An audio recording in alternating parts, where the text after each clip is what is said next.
Winnipeg fans recently haven't been getting used to too many losses. The Jets just really don't lose that many games, and they haven't so far this year. In fact, until this evening, they'd only lost back to back games, I think, once this season, and now they have made it twice, this time falling to the Vegas Golden Knights. Very frustrating loss. We'll break it down on tonight's episode of Locked On Winnipeg Jets and continue our quarterly skater reporting cards coming right up on tonight's episode of Locked On Jets. You're Locked On the Hockey Jets, your daily podcast on the Winnipeg Jets. Part of the Locked On Podcast Network, your team every day.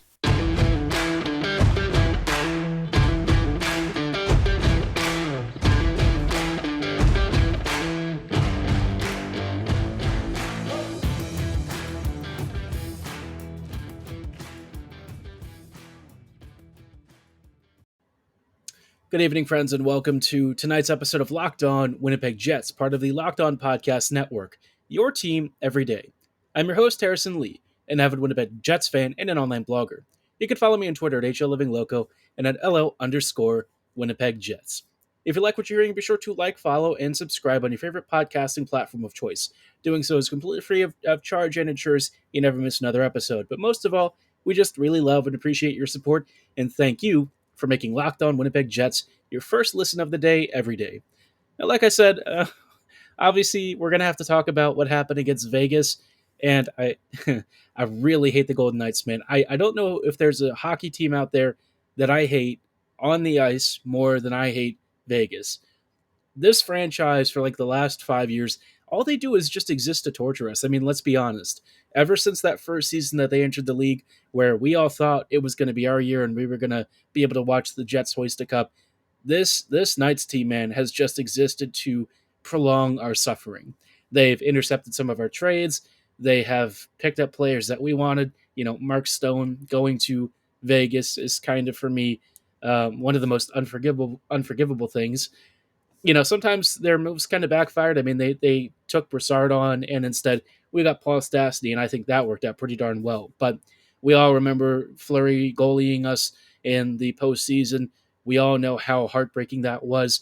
Still not over it, still very bitter, but the times move on, and so do the Jets.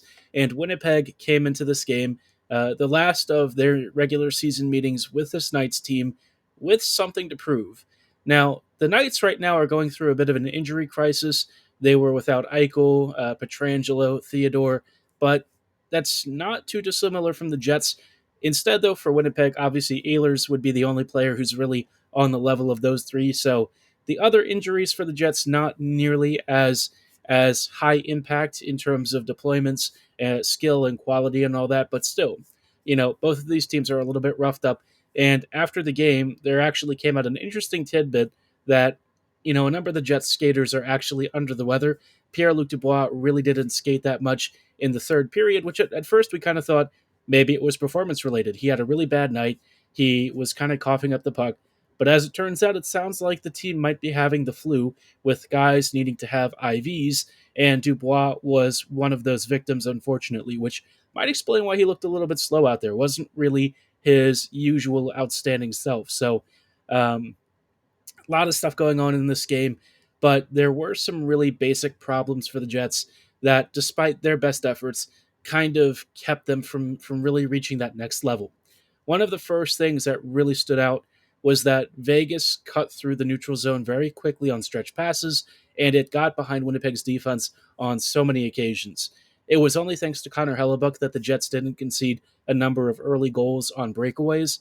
Chandler Stevenson got in behind the Jets defense like twice on breakaways, which is not great, and they kept trying those stretch passes. The game-winning opportunity on the final power play of the game actually came off of a Neil Pionk hooking penalty or something, because he and Sandberg were kind of clustered together at their own blue line, and suddenly there was a stretch pass right up the middle. I don't remember which Knights skater picked it up, but he was almost in through on goal, and so Pionk did what he thought he had to, and took the restraining foul or something. So as you can tell, the stretch passing, kind of a problem for the Jets. Winnipeg in general definitely conceded a lot off the rush, not really a surprise, but All that said, the scoreline was still 6-5, and I think the Jets actually had a couple of opportunities to even tie or take the lead. I think one of the best things that we saw was that power play late at the end of the game. The Jets were really putting on a clinic. They were passing around like the Harlem Globetrotters. It looked like fantastic puck movement, just really unlucky and a few block shots that kept the Jets from capitalizing on this opportunity and even winning this game. But, unfortunately, for as good as the Jets' power play was, that night's power play ended up punishing the Jets even more. They scored a couple of late goals, and some of them were just really avoidable. Wheeler threw the puck over the glass on one opportunity. The Pionk penalty, obviously, not a great infraction, even if it might have saved a goal. Ultimately, still ends up with a marker against it just about a minute later. So, did it really prevent a goal? I don't know, but it is what it is. I think for me, it's just really frustrating because it felt like this game was somewhat within Winnipeg's grasp. I think, parts of it where the Jets were not as competitive were especially noticeable. Like um, after the first 10 minutes or so, Vegas kind of owned the next 15 to 20. And then the Jets really started waking up and clawing back into the game in the back half. But it just wasn't enough. And even though the Jets did hold a lead throughout the game at times, Winnipeg ultimately kind of shot itself in the foot and found itself on the wrong end of a 6-5 scoreline. But I mean, what can you do, right? Unfortunately, this means the Jets have failed to beat Vegas this season, only taking 1 point out of six. A little bit frustrating, but also Vegas is just a better team if we're being honest. Winnipeg is still a couple of pieces away from being that next level of quality, but they're still skating competitively at least, and I think that there were opportunities here where they could have beaten Vegas. So it's not like they're that far off, but the Jets do need some additional roster help if they really want to push beyond that next level and start challenging for the eventual Western Conference crown. But problems for another day. In the meantime, in just a little bit, we'll take a look at some quarterly progress reports for the players. Kind of on a related note from this game, how guys are doing. Players that maybe have stood out in a positive way. Maybe some guys who might not be having the season that we all dreamed of. We'll talk about those in just a little bit and give our scores for the left wing side of the Jets roster. Before we go any further, though, I do want to shout out our friends and partners at betonline.net. BetOnline is your number one source for all of the sports betting info, stats, news, and analysis you need this season. Get the latest odds and trends for every basketball game, hockey game, football game. Whether you're looking for college or professional, they've got you covered all with their website. Lots of great sports are available. They've got stuff like automotive racing, horse racing when the Triple Crown is around, baseball when that season starts, and of course, World Cup footy action for those of you following the run to the World Cup finals, which is actually going to be taking place this weekend. So get your bets in. But if you're looking for something else, they've also got Vegas casino games because your life may not completely revolve around sports 100% of the time. But if it does, they've also got wonderful sports podcasts as well, keeping you plugged into your favorite sports 24/7, no matter what. As always, it's very easy to get started, so register for a free account right now at betonline.net on your laptop or mobile device because BetOnline is where the game starts.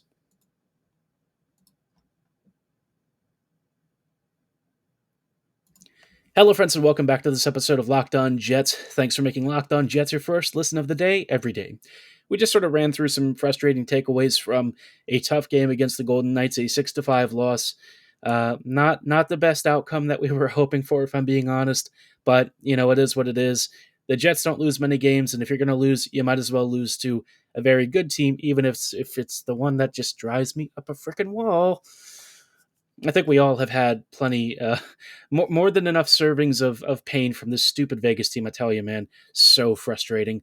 But before we talk about quarterly progress reports for Winnipeg's left wing side, just wanted to recommend that you make your second listen of the day Locked On Sports Today. From the games that matter to the biggest stories in sports, Locked On Sports Today helps you go beyond the scoreboard and behind the scenes with our local experts, providing you insights that only Locked On has to offer. Be sure to subscribe to Locked On Sports Today on all of your favorite podcasting platforms, same as where Locked On Jets is available. And as always, it is free to do so, and we just really love and appreciate your support. Now, taking a look at the Jets, obviously, the Winnipeg left wing side is a lot more well stocked and I would say healthy than the right side. The right side's been ailing for a while now, but the left wing side has been doing pretty okay. The first player that we're going to talk about is Cole Perfetti. Now, Perfetti, I think a lot of people have really been excited about, and by and large, he's very much living up to his reputation. Perfetti is, in many ways, just a genius. His playmaking ability, his skill on the forecheck, his passing and his vision, his spatial awareness, his work ethic, all of that stuff I think has really come to bear, and you've seen it result in quite a few good assists, a couple of goals that he's notched this year. Just a really well-rounded performance, and it's gotten to the point where when he's playing with Shifley, they can actually carry Wheeler together. Blake is now getting into more shooting positions.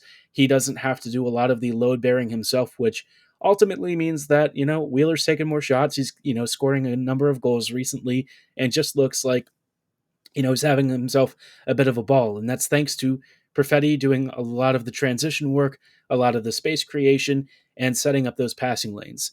Now, for all of those things that I did just outline, Perfetti is still very much a work in progress in certain other areas. I think one thing for him is that sometimes he does like to force passes. He's probably used to doing it at the junior level. He's only been a pro for a couple of seasons now, and obviously last season he was out for a good chunk, so it wasn't even like he's a full pro yet. So this, I think for him, it's a bit of a learning experience, puck management, especially with how the Jets are changing how they play. This team's a lot more active, a lot more aggressive, and it needs more puck movement and progression up the ice faster, which I think for a young rookie can be very difficult for the most part, right? For the most part, I think Perfetti has handled things really well. But obviously, it's a work in progress. I still like the defensive attention to detail that he has. I've seen him pick off passes and strip opponents for turnovers, which is obviously a very positive thing. And when he creates off counters, you can see him setting up really dangerous opportunities. So, he does give and he does take, but you're already seeing signs of, for me, what is going to be a superstar player for the Jets for many years. Perfetti is obviously one of the most exciting players on this team. His talent ceiling is incredible, and he's starting to really execute upon that potential and show us what it is that he's made of. And I really think that, for the Jets, he was a stellar find. I can't believe that he fell to Winnipeg, and they got an absolute gem of a player in him. I think that one day he could easily be an 80 to 90 point player. It'd just be nice if he would get more power play time. I think if you put him on that first power play unit, you will start to reap the benefits. Kid is a genius on the ice, very lovable personality, just exactly what you want in one of our young star prospects who is going to form one of the backbone pieces of our future core. Now, as far as like a season rating is going to be concerned, I feel like a B plus would probably make sense. Maybe a B, mostly because of the puck management stuff. That is actually a pretty consistent problem with him. But like I said, he's a young prospect. It's not like he's a veteran doing this. I think it's more about sort of balancing um, how much you can sort of get away with, and also understanding how to manage the puck under pressure. Once he kind of sorts that stuff out, I think his performance is going to be a lot better. It's just when he reaches that point, it'll take some time. Now, one other player that we're going to talk about before we take a quick pause is Kyle Connor. This one I think is pretty short for me. KFC has had a monster year in not scoring somehow. I've never really seen Kyle shoot this many great scoring opportunities on net and somehow still not find the back of the net all that often. It's crazy. Like, he's super cursed this year. Now, he's actually still contributing a ton of offense. He's creating plenty of dangerous opportunities, still doing those magical one-on-ones. It's just for some reason he's not really finding the back of the net, and I don't understand how that is.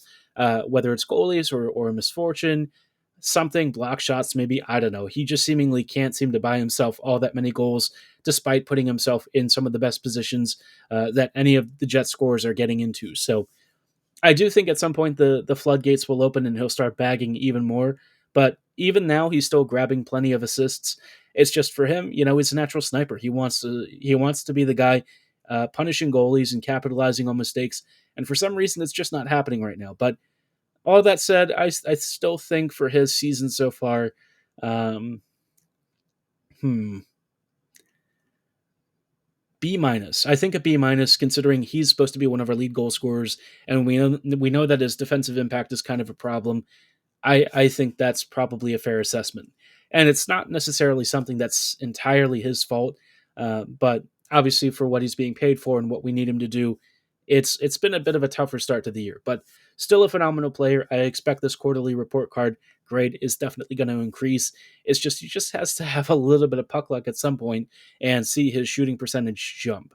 Now, there are a few more left wings to get through, and we'll talk about those in just a little bit. Hello, friends, and welcome back to this episode of Locked On Jets. We're just closing out real quick tonight with some final thoughts on Winnipeg's left side. Now, I will be honest, I don't always remember who all of the left wingers in the bottom six are because, quite honestly, they do change pretty frequently. It just depends on what orientation Bones wants to run and which, players are healthy. We've seen guys kind of shooting on their offsides. Sometimes they reverse flanks. It doesn't really seem to matter all that much to the coaching staff. But all that said, based on the current lineups that I can recall, I'm going to go with the stuff before they started playing Gustafsson at left wing, which I believe we've had Barron and at one point Harkins. We've already talked about Harkins, so I'm going to talk a little bit about Saku Manalainen, who has predominantly been playing on the left side where Barron was this evening, and kind of go from there. We'll start off with Saku. I think this one has probably been one of the more disappointing signings for the Jets. When he was in training camp, I thought Menelainen looked really aggressive. I thought his forechecking prowess is notable. He has great passing and vision. And I think that was obvious when he would get into the slot area and around the goal mouth. He could set up opponents or set up line mates for great scoring opportunities and thread the needle between opponents like pretty much most of the top guys on the team. He's got an extra level of skill. He's got that pizzazz, and he's also got a very intense physical presence. So I thought things would pan out a lot better than they have. Unfortunately for Saku, consistency has been an issue. And honestly, like the puck management thing that he's got going on is really rough. Whether it's exiting the defensive zone, turning it over in the neutral zone, sometimes just blindly firing passes into opposing skaters. Something about his game just isn't really clicking. And I feel like of the depth players that we've had so far, he's probably ranked near the bottom. And it's really unfortunate because I feel like on paper and from some of the early preseason showings, there was a lot to like about Manalainen. Even in his first couple of games, I thought, here's a guy, bona fide bottom sixer, a nice signing, and I thought he would be a guy that I really wouldn't want benched this early into the season. But I feel like he's already being supplanted in the lineup, which is good, right? Competition's great. It's just a little bit disappointing because I thought he would be the exact kind of player who would really fit Bones' system and be a valuable asset. But so far, a little bit underwhelming, kind of inconsistent. He's had a couple of nice goal scoring opportunities, a couple of solid points, just not really putting it together on a consistent enough basis to where I feel like he's really stamped his authority on this roster spot, which for me is kind of surprising. I thought his position wouldn't really come into question, but 25, 30 games into the season, we've got to start asking what exactly it is that he's doing better than some of the guys he's competing with. Now, one of those players who actually just came back from injury that he is vying for ice time from is Morgan Barron. Barron actually just came back at a really opportune time since now Manalainen is out for a month plus. So, I guess it really couldn't have worked out any better for Barron just to finally get healthy now. Morgan, I think, for me, kind of in a similar boat to Menelainen, a little bit inconsistent. Some parts of his game I like. He's got a great shot. He does seemingly have pretty good spatial awareness, and his passing can be very nice. He's also a bit of a physical forechecker. It's just whether all of that really packages up into a middle six forward of quality, I think, is still to be determined. I think he's a work in progress. You see signs of him being a really solid NHLer. It's just how often will he put that game in and game out, all together. And I think it's put a little bit of a question mark for me as to where he'll eventually settle. I think for me, he's probably ideally suited to a fourth line role eventually, but we'll see. If he's like a fourth liner who's quality, I think that would be great. Some extra scoring punch and skill in your bottom matchup minutes, I think, would do the Jets a world of good. But in terms of anything above that, I'm not sure yet. I think he can do third line minutes and handle them, relatively well. It's just, eventually the Jets will probably have better options, and I think Barron will eventually get a little bit of a demotion to a deeper depth role. But For Manalainen and Barron, I think the fairest thing for me to do is probably not give Barron a rating. I think for Manalainen, I'm just going to give him a C so far. It just hasn't really fit, and I feel like his performance, again, a little bit inconsistent. Barron's not really been healthy enough for me to give a grade. If I absolutely had to, I would probably have him somewhere around C plus. I think that's probably where the fairest assessment lies. Both guys have had some issues this year. Hopefully, they both kind of iron them out once they're fully healthy. But in the time being, it's going to be up to Barron to really carry Manalainen's load, and hopefully that results in some good scoring opportunities, some continued growth as he starts to figure out the NHL level, and more Jets wins, please. We all love Jets wins where we don't see Vegas winning again, which is always a very painful sight. But I'd be curious to know how you feel about these player ratings. Let me know in the comments below or at my social medias at HLivingLoco and at LO_Winnipeg Jets. For tonight's episode, though, that is going to be all the time that we have. Thank you so much for making Locked On Jets your first listen of the day every day. For your next listen, check out the Locked On Sports Today podcast, featuring the biggest stories, plus instant reactions, big game recaps, and our famous take of the day. You can follow Locked On Sports Today on all of your favorite podcasting platforms, same as we're available, and of course, it is free to subscribe, so please do that right now, because we just really love and appreciate your support. For tonight's episode, though, that is going to be all the time that we have. Thank you so much for listening, and as always, have a wonderful evening, and go Jets, go.